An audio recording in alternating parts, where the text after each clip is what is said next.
রংপুরে পশুর হাটগুলোতে এবার দেশি গরুর সরবরাহ বাড়ায় কমেছে ভারতীয় গরুর চাহিদা। ঈদুল আজহার আর মাত্র কদিন বাকি। এরই মধ্যে জমে উঠেছে রংপুরের ৮টি উপজেলার বিভিন্ন এলাকার পশুর হাটগুলো। দাম নিয়ে মিশ্র প্রতিক্রিয়া ক্রেতা সাধারণের। এদিকে ক্রেতা বিক্রেতার সুবিধার্থে হাটগুলোতে নেওয়া হয়েছে বিভিন্ন সরকারি কার্যক্রম।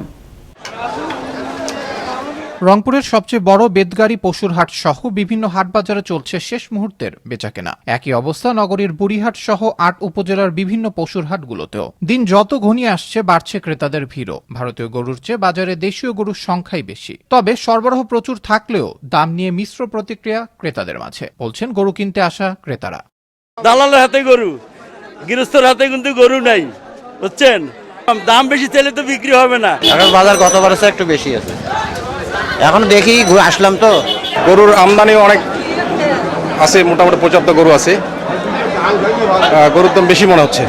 প্রাকৃতিক দুর্যোগ ও নানা কারণে এবারে গরুর ব্যবসায় ধস বলছেন হাট ইজারাদার ও বিক্রেতারা। বিভিন্ন প্রাকৃতিক দুর্যোগের কারণে এবারে খুব মন্দা ভাব।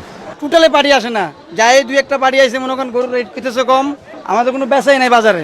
১০-১৫ হাজার করে এমনিতে গরু পুঁতি নাই, কাস্টমারও খুব, ক্রেতাও খুব কম।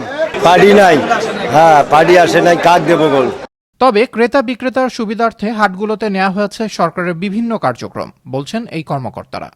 পশুর হাটের কিছু গুরুত্বপূর্ণ পয়েন্ট আছে, যেখানে সরকার নির্ধারিত কিছু হাসিল পয়েন্ট আছে, তো এটা যেন যথাযথভাবে পালন হয়। আমরা আমাদের টিম এগুলোর উপর নজরদারি রাখবে। ঈদুল আজহা উপলক্ষে আমরা যেগুলো বড় বড় হাট আছে, রংপুরে যেমন লালবাগ হাট আছে, বুড়ির হাট আছে, হাটের মধ্যে আমাদের কিন্তু ভেটেরিনারি মেডিকেল টিম অবস্থান করছে। স্থানীয় প্রশাসন, প্রাণী সম্পদ ও ভোক্তা অধিকারের উপস্থিতি লক্ষণীয়। এবারে রংপুর বিভাগে চাহিদা মিটিয়ে ৭,৬৭,০০০ পশু অন্যত্র বিক্রি করতে পারবে খামারি ও পশুপালনকারীরা, এমনটাই প্রত্যাশা তাদের।